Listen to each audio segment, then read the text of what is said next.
Hello student. पिछले video में alcohol की धातुओं के साथ अभिक्रिया को समझा था और उसी के साथ अल्कोहल की अम्लीय प्रकृति को समझा था। अस्थिरीकरण अभिक्रिया किसे कहते हैं? तो बहुत ही सरल है। वह अभिक्रिया जिसमें एस्टर का निर्माण होता है। जिस अभिक्रिया में एस्टर बनता है उस अभिक्रिया को एस्टरीकरण अभिक्रिया कहते हैं। अल्कोहल सांद्र सल्फ्यूरिक अम्ल या शुष्क HCl गैस की उपस्थिति में कार्बोक्सिलिक अम्ल से क्रिया कर एस्टर बनाता है। कार्बोक्सिलिक अम्ल COOH इसे कार्बोक्सिलिक अम्ल कहा जाता है और इसकी संरचना को इस तरह से प्रदर्शित करते हैं। इसकी अभिक्रिया अल्कोहल के साथ करते हैं।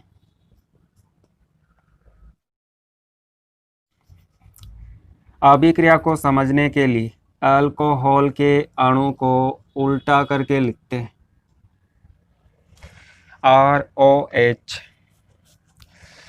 दोनों अल्किल समूह समान भी हो सकते हैं और भिन्न भी हो सकते हैं। अभिक्रिया अम्ल की उपस्थिति में होती है। सांद्र सल्फ्यूरिक अम्ल या शुष्क HCl गैस की उपस्थिति में होती है।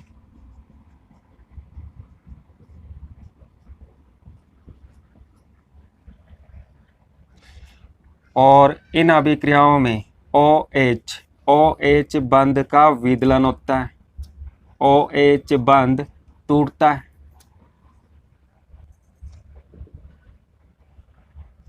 ऑक्सीजन की विद्युत ऋणता हाइड्रोजन से अधिक होती है तो बंध में उपस्थित इलेक्ट्रॉन ऑक्सीजन के समीप आ जाते हैं। ऑक्सीजन पर ऋणावेश और हाइड्रोजन पर धनावेश आ जाता है। इसी तरह ऑक्सीजन की विद्युत ऋणता कार्बन से अधिक होती है तो बंध में उपस्थित इलेक्ट्रॉन ऑक्सीजन के समीप चले जाते हैं तो इस ऑक्सीजन पर ऋणावेश और इस कार्बन पर धनावेश आ जाता है। ये दोनों बंध ध्रुवीय होते हैं।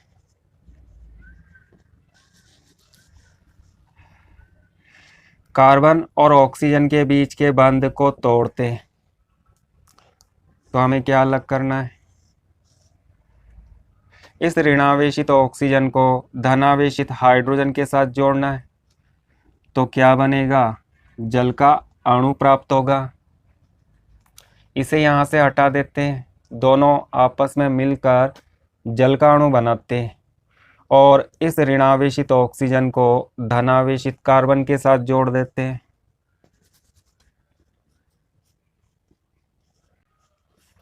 इस धनावेशित कार्बन के साथ ऋणावेशित ऑक्सीजन को जोड़ देते हैं तो इस अभिक्रिया में एस्टर बनता है। बहुत ही सरल अभिक्रिया है। कार्बोक्सिलिक अम्ल का OH और अल्कोहल का H दोनों मिलकर जल का अणु बनाते हैं और कार्बन के साथ अल्कोहल की ऑक्सीजन जुड़ जाती है जिससे एस्टर बनता है। एस्टर का बनना एस्टरीकरण कहलाता है। तो चलो इसके कुछ उदाहरण देखते हैं।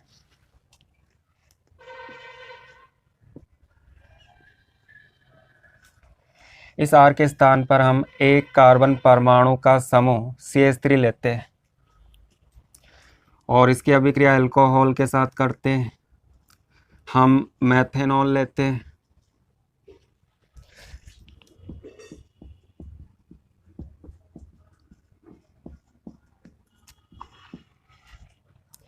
इस कार्बोक्सिलिक अम्ल का IUPAC नाम क्या होगा?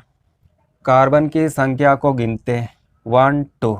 2 कार्बन सिंगल बॉन्ड तो 2 कार्बन परमाणुओं की श्रृंखला का नाम एथेन होगा। COOH इस समूह के कारण इस नाम के अंत में अनुलग्न ओइक अम्ल जोड़ा जाता है।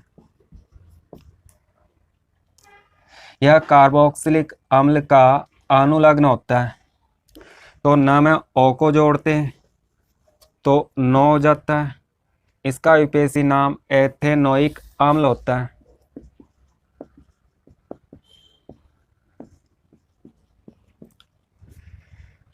और इसका सामान्य नाम याद रखना होता है।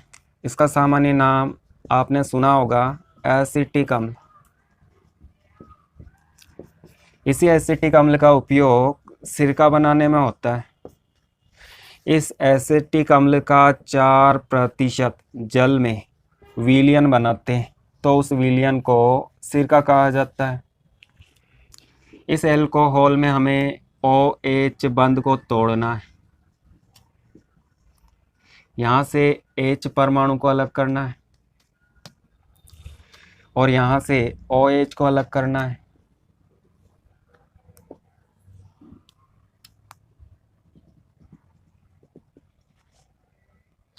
बस इतना करना है तो क्या बनता है, CH3 डबल बॉन्ड O। इस कार्बन के साथ इस ऑक्सीजन को जोड़ते हैं, CH3 एस्टर बनता है और साथ में जल का अणु अलग हो जाता है। आप चाहे तो यहाँ पर एथेनॉल ले सकते हो, CH3CH2 एथेनॉल ले सकते हो। तो यहाँ पर CH2CH3 जब एथेनॉल लेते हैं तो इस ऑक्सीजन के साथ जुड़े हुए कार्बन की संख्या 2 होती है, तो यहाँ पर कार्बन की संख्या 2 हो जाती है।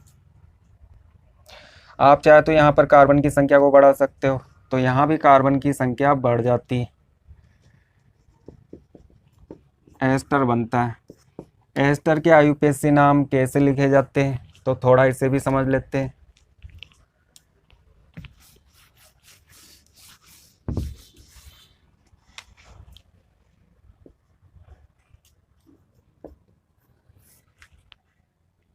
ऑक्सीजन के साथ जुड़े हुए समूह को अल्किल समूह लिखा जाता है।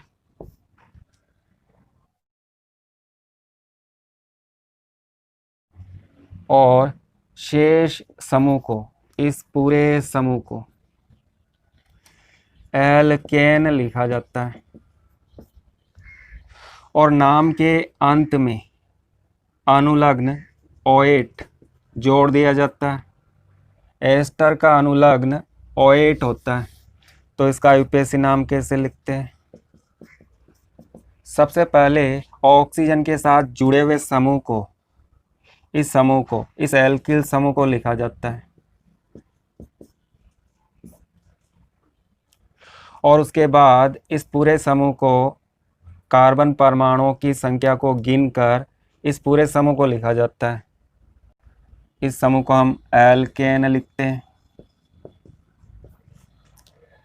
Alkyl alkane. और नाम के अंत में अनुलग्न OH को जोड़ते हैं। एस्टर का अनुलग्न OH होता है, तो नाम के अंत में OH को जोड़ देते हैं। न में O को जोड़ते हैं, तो इस O को हटा देते हैं। तो इसका यूपीएससी नाम एल्किल एल्केनोएट होता है। यहाँ पर कार्बन परमाणुओं की संख्या 1 है, तो इस एल्किल समूह का नाम क्या होगा, मैथिल। इस एल्किल के स्थान पर हम यहाँ पर मैथिल लिखते हैं। यहाँ पर कार्बन परमाणुओं की संख्या 1 है, 1 2।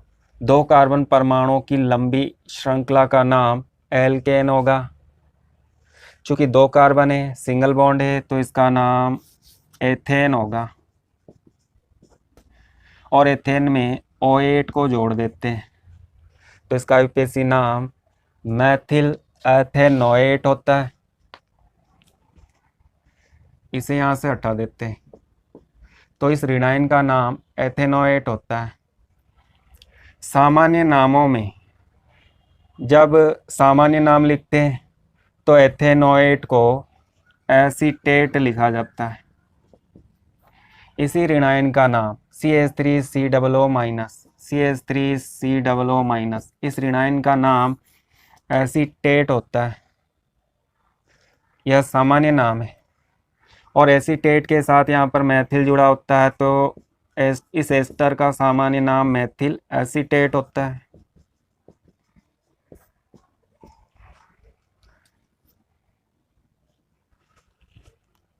आप चाहे तो यहाँ पर कार्बन परमाणु की संख्या को डबल कर सकते हो, CH2CH3, और यहाँ पर भी कार्बन परमाणु की संख्या को बढ़ा सकते हैं।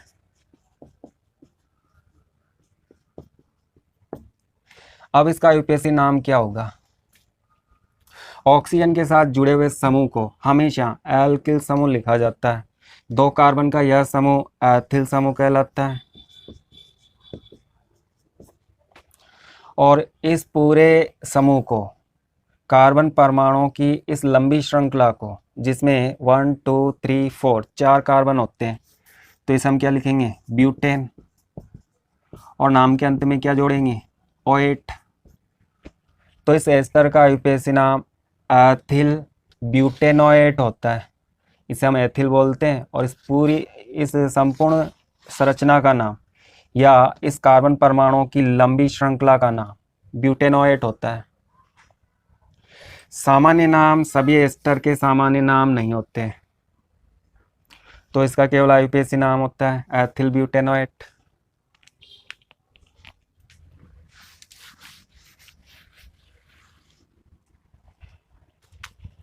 एस्टरीकरण अभिक्रिया उत्क्रमणीय होती है,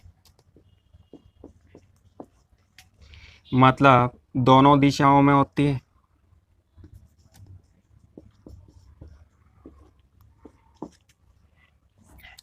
आगे भी होती है और पीछे भी होती है। तो एस्टरीकरण अभिक्रिया उत्क्रमणीय होती है। यह अभिक्रिया धीमी गति से होती है।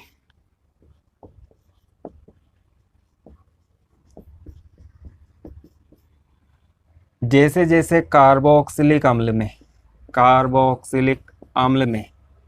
और एल्कोहल में एल्किल समूह का आकार बड़ा होता जाता है, तो एस्टरीकरण अभिक्रिया की गति और भी कम होती जाती है।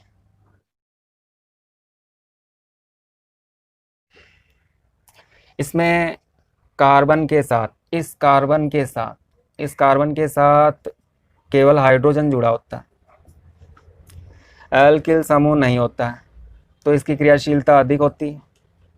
इसकी अभिक्रिया एल्कोहल के साथ करते हैं तो अभिक्रिया की गति बहुत अधिक होती है। यहाँ पर एल्किल समूह होता है, इस कार्बन के साथ मैथिल समूह जुड़ा होता है, और यहाँ पर इस कार्बन के साथ एथिल समूह जुड़ा होता है। जैसे जैसे एल्किल समूह का आकार बड़ा होता जाता है, कार्बोक्सिलिक अम्ल की एस्टरीकरण अभिक्रिया की गति कम होती जाती है। इसमें एल्किल समूह का आकार बहुत बड़ा है और इससे अधिक बड़ा आकार यहाँ पर है। इसमें कार्बन परमाणुओं की संख्या 4 है और इसमें कार्बन परमाणुओं की संख्या 3 है, तो इसका आकार सबसे बड़ा है। तो जैसे जैसे एल्किल समूह का आकार बड़ा होता जाता है, कार्बोक्सिलिक अम्ल की एस्टरीकरण अभिक्रिया की गति कम होती जाती है। इसी तरह अल्कोहल के साथ होता है। तो आपको क्या याद रखना है? कार्बोक्सिलिक अम्ल हो या अल्कोहल हो, जैसे जैसे एल्किल समूह का आकार बड़ा होता जाता है, एस्टरीकरण अभिक्रिया की गति, इस अभिक्रिया का वेग कम होता जाता है। तो उम्मीद करता हूँ आपको बात समझ में आ गई होगी। फिर भी कोई दिक्कत है तो आप कमेंट कर सकते हो। ओके, मिलते हैं अगले वीडियो में।